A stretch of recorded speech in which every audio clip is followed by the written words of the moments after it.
तहफ़्फ़ुज़े दीन का कारवां रवां दवां, उलमा का साथ दो आओ सब के सब यहाँ।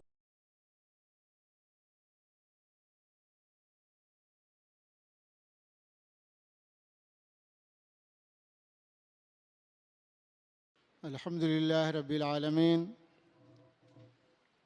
वस्सलातु वस्सलामु अला मुहम्मद इब्न अब्दिल्लाहिल अमीन व अला आलिहि व सहबिहि अजमाइन व मन तबिअहुम बिहसानिन इला यौमिद्दीन।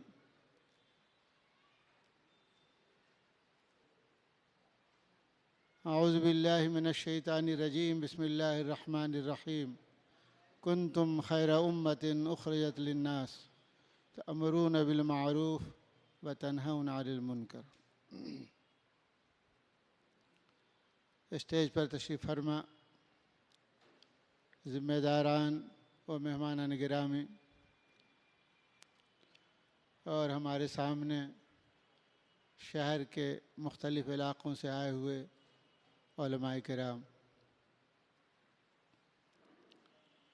अभी आपने मौलाना सैयद नसरुल्लाह साहब से कीमती बातें सुनी और उन्होंने मुस्लिम पर्सनल लॉ बोर्ड के पैगाम तो आप तक पहुंचाया। हज़रात, जब इस तरह के जलसे या इस तरह के प्रोग्राम होते हैं तो मुख्तलिफ़ किस्म के सवालात हमारे ज़हनों में पैदा होते हैं, इसलिए कि हमारे उलमा चाहे वो किसी मदरसे में उस्ताद हों, इमाम हों, मुअज़्ज़िन हों या कोई दूसरी खिदमत अंजाम दे रहे हों, किसी न किसी तंज़ीम से उनकी वाबस्तगी ज़रूर होती।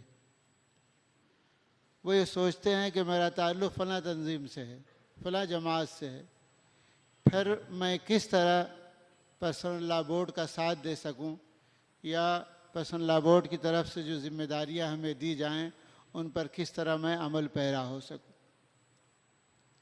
इसलिए मैं चाहता हूं कि हम और आप ज़हनों में ये बात ताज़ा कर लें कि मुस्लिम पर्सनल लॉ बोर्ड ये एक नुमाइंदा बोर्ड है जिसमें तमाम मकातिब फ़िक्र की नुमाइंदगी।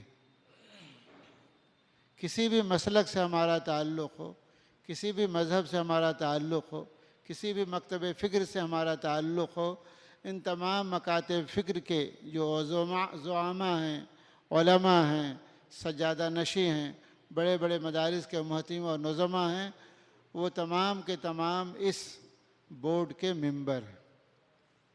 और आपके सामने 1972 से 2021 तक की तकरीबन 50 साल तारीख़ अगर आपके सामने होगी तो आप ये अंदाज़ा लगाएंगे बखूबी कि बोर्ड ने हर दौर में अपने इन मुख्तलिफ़ मकातिब फ़िक्र उलमा की मुसलसल जद्दोजहद के नतीजे में हर महाज पर कामयाबी हासिल की है। इन तमाम हज़रात ने हुकूमत के सामने नुमाइंदगी की है। मुतबन्ना का मसला हो या 3 तलाक़ का मसला हो या बाबरी मस्जिद का मसला हो या नफ़क़ मुतल्लक़ा हो, मुख्तलिफ़ किस्म के जो मसाइल पेश आए हुकूमत की तरफ से या अफराद की तरफ से, इन तमाम हज़रात ने हुकूमत के सामने भरपूर नुमाइंदगी की। और अगर अदालत में जाने का मौका आया तो इन तमाम हज़रात ने ऐसे वकला का इंतखाब किया जो माहिर थे और उन्होंने बोर्ड की नुमाइंदगी की।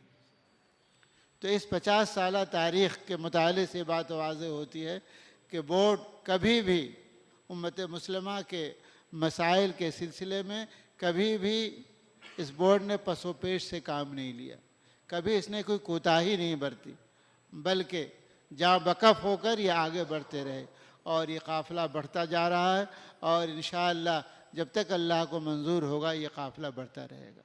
इसलिए हमारी वाबस्तगी अगर इस तंज़ीम से होती है, बोर्ड से होती है, तो ये वाबस्तगी उन तमाम वाबस्तगियों के मुनाफी नहीं है जिससे हम वाबस्ता हैं, बल्कि उसी का एक हिस्सा है। बोर्ड एक वसी इदारा है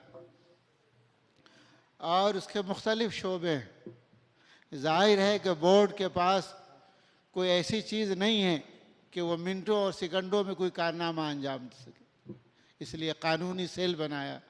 फिर ऐसे उलमा की जो शरीयत के माहिर हों और ऐसे वकला की जो अपने फ़न के माहिर हों, उन दोनों को यकजा किया और उसके लिए तफ़हीम शरीयत कमेटी बनाई। इसी तरह बोर्ड ने इस्लाह मुआशरा कमेटी बनाई ताकि मुआशरे में फैली बुराइयों को हम दूर कर सकें। आपके और हमारे जहन में बात आती होगी कि इस्लाह मुआशरा का काम कोई नया काम नहीं, ये तो अल्लाह के रसूल के ज़माने से बल्कि हज़रत आदम से लेकर क़यामत तक ये काम होता रहेगा। लेकिन कोई इदारा जब अपना मंसूबा बनाता है, मंसूबा साजी करता है, तो उसके सामने कुछ अज़ाइम होते हैं, कुछ शोबे होते हैं और उन शोबों के लिए उसके अहल अफराद का वो इदारा इंतखाब करता है। इसलिए इस्लाह मुआशरा कमेटी ने जो पर्सनल लॉ बोर्ड का एक अहम हिस्सा है, उसने उलमा का इंतखाब किया, इसलिए कि उलमा से बढ़कर शरीयत का राजदां और उलमा से बढ़कर मुआशरे की ख़राबियों का राजदां कोई नहीं हो सकता। इसलिए कि हमारा और आपका ताल्लुक़ आवाम से है। शादी के मौके पर, गम के मौके पर, खुशी के मौके पर, निकाह के मौके पर, मुख्तलिफ़ मौक़े पर हम लोगों से मिलते हैं। क्या ख़राबियाँ हैं उनसे भी हम वाकिफ़, क्या अच्छाइयाँ हैं उनसे भी वाकिफ़। मुझे वाक़या याद आया कि एक साहब जो बहुत मालदार हैं, उनके यहाँ शादी होने वाली थी, तो उनके ख़ानदान में या उनकी बिरादरी में कुछ रस्म व रवाज हैं और एक लिस्ट, पूरी एक लिस्ट होती है, तकरीबन 100-200 आइटम्स होते हैं। उन्होंने मुझे बुलाया, तो मैं तो समझ नहीं सका किस मकसद से बुलाया। कहने लगे मौलाना एक अहम मकसद के तहत मैंने बुलाया, आप ज़रूर आई। मैं उनके घर पर गया, उन्होंने वो लिस्ट मेरे सामने रखी और ये कहा कि मौलाना जो चीज़ें इस लिस्ट में शरीयत के मुताबिक हैं उस पर आप निशान लगा दीजिए सही का, और जो चीज़ें शरीयत के ख़िलाफ़ है उस पर ज़रब का निशान लगा दीजिए, और इंशाअल्लाह उसी के मुताबिक हमने तय किया है कि शादी हो। उस वक्त शरीयत के मुताबिक जो चीज़ें मेरे समझ में आई, मैंने निशान लगाया सही का और ज़रब का निशान लगाया उन चीज़ों पर जो शरीयत के ख़िलाफ़ थी। बाद में मुझे इत्तला दी गई कि उन लोगों ने, उस ख़ानदान के लोगों ने उसी के मुताबिक शादी की। तो अगर इंसान तय कर ले कि हमें शरीयत के मुताबिक ज़िंदगी गुजारना है, तो दुनिया की कोई चीज़ आड़े नहीं आ सकती, न बीवी, न बाल बच्चे, न रिश्तेदार, न इज़्ज़ा, न अक़रबा।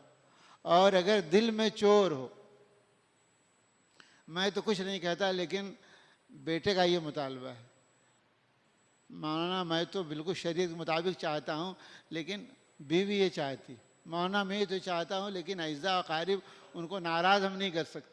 यानी शरीयत को हम नाराज़ कर सकते हैं, अल्लाह उसके रसूल को नाराज़ कर सकते हैं, लेकिन अइज़्ज़ा को नाराज़ नहीं कर सकते, बीवी को नाराज़ नहीं कर सकते।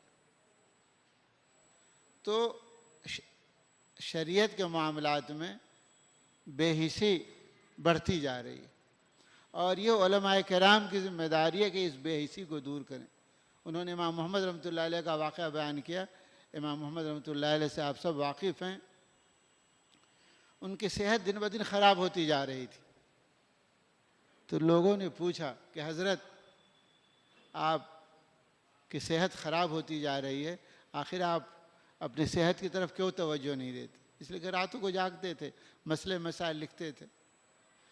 तो उन्होंने जो बात कही वो सुनिए। उन्होंने कहा कि पूरी आबादी, अब्बासी खलीफा का दौर था और अब्बासी खलीफा के बारे में आपको मालूम है कि उनके कलमरों में, उनकी हुकूमत में सूरज गुरूब नहीं होता था, इतनी बड़ी सल्तनत थी। हारून रशीद बादल को मुखातब करके कहता था, अमतरी है सुशेत फसयातुनी खराजुक, ऐ बादल चाहे जहाँ बरस, तुम्हारे बरसने से जो टैक्स आएगा वो मेरे ख़जाने में आएगा। इतनी बड़ी सल्तनत का मालिक। तो इमाम मोहम्मद रसूलुल्लाह ने फरमाया कि लोग आराम से सोते हैं ये सोचकर कि अगर कोई मसला पेश आया तो मैं मोहम्मद से पूछ लूँगा, अगर मैं सो गया तो लोग किन से मसाइल पूछेंगे। तो ये जो तड़प थी इमाम मोहम्मद रहमतुल्लाह अलैह में, इस तड़प की वजह से आज पूरी दुनिया में इमाम मोहम्मद रहमतुल्लाह अलैह की किताब का डंका बज रहा है। उनकी किताबें रेफरेंस के तौर पर, मर्जे के तौर पर पेश की जाती। इतना वक़ी कारनामा अंजाम दिया इसलिए कि उन्होंने मसाइल को समझा। उनके बारे में आता है कि वो मसाइल को समझने के लिए कारोबारी लोगों के पास धोबी के पास जाते, कहते थे तुम्हारा क्या तरीक़ा है, तुम किस तरह उजरत लेते हो, कपड़ा अगर रंगते हो तो उसकी उजरत का क्या तरीक़ा होता, ताकि ये बता सकें कि फ़लाँ तरीक़ा तुम्हारा सही है, फ़लाँ तरीक़ा तुम्हारा गलत है। तो मुख्तलिफ़ लोगों के पास जाते थे और उनके सामने मसाइल उनसे पूछते थे और हल ये पेश करते थे। तो हमारी और आपकी ज़िम्मेदारी बहुत बड़ी है और पर्सनल लॉ बोर्ड का दारोमदार उलमा पर है। इसीलिए आपने देखा होगा कि पर्सनल लॉ बोर्ड के अरकान में भी अक्सरियत उलमा की है, इसलिए कि उलमा का ताल्लुक़ अवाम से है और दूसरी तरफ उलमा का ताल्लुक़ शरीयत इस्लामिया के मर्जा और मंबा कुरान पाक और हुज़ूर अकरम सल्लल्लाहु अलैहि वसल्लम की हदीस से। उनकी नज़र है कुरान पाक और हुज़ूर अकरम सल्लल्लाहु अलैहि वसल्लम की हदीस पर कि कुरान क्या कहता है और हदीस क्या कहती है, और एक तरफ दूसरी तरफ आवाम से उनका राब्ता है। वो मदारिस के ज़िम्मेदार हैं और मदारिस में जो तलबा पढ़ते हैं उनके अइज़्ज़ा से, उनके रिश्तेदारों से, उनके वालिदैन से और उनके बहीखाओं से उनका गहरा ताल्लुक़ होता है। तो मुआशरे की ख़राबियों को समझना और उनको दूर करने का अहम फ़रीज़ा अगर कोई शख्स, कोई बिरादरी, कोई तबक़ा अंजाम दे सकता है तो वो उलमा का तबक़ा है। इसलिए आप हज़रात मुबारकबाद के मुस्तहिक़ हैं कि पर्सनल लॉ बोर्ड ने आपका इंतख़ाब किया, पर्सनल लॉ बोर्ड ने आप पर एतमाद किया है कि आप मुआशरे की ख़राबियों को दूर कर सकते हैं। अभी जैसा कि ज़िक्र किया गया, मुआशरे में हज़ारों ख़राबियाँ और ये ख़राबियाँ बढ़ती जा रही हैं। क्यों बढ़ रही हैं आप हज़रात मुझसे ज़्यादा वाकिफ़ हैं। मुख्तलिफ़ ज़राए हैं जिन ज़राए के ज़रिए जानबूझकर दीद और दानिस्ता ख़राबियाँ मुस्लिम मुआशरे में बढ़ाई जा रही हैं। इसलिए कि दुनिया को मालूम है कि इस दुनिया में, इस रूए ज़मीन पर अगर कोई दीन, अगर कोई मज़हब सालेह मुआशरे की तश्कील में अहम फ़रीज़ा अंजाम दे सकता है तो वो दीन इस्लाम है।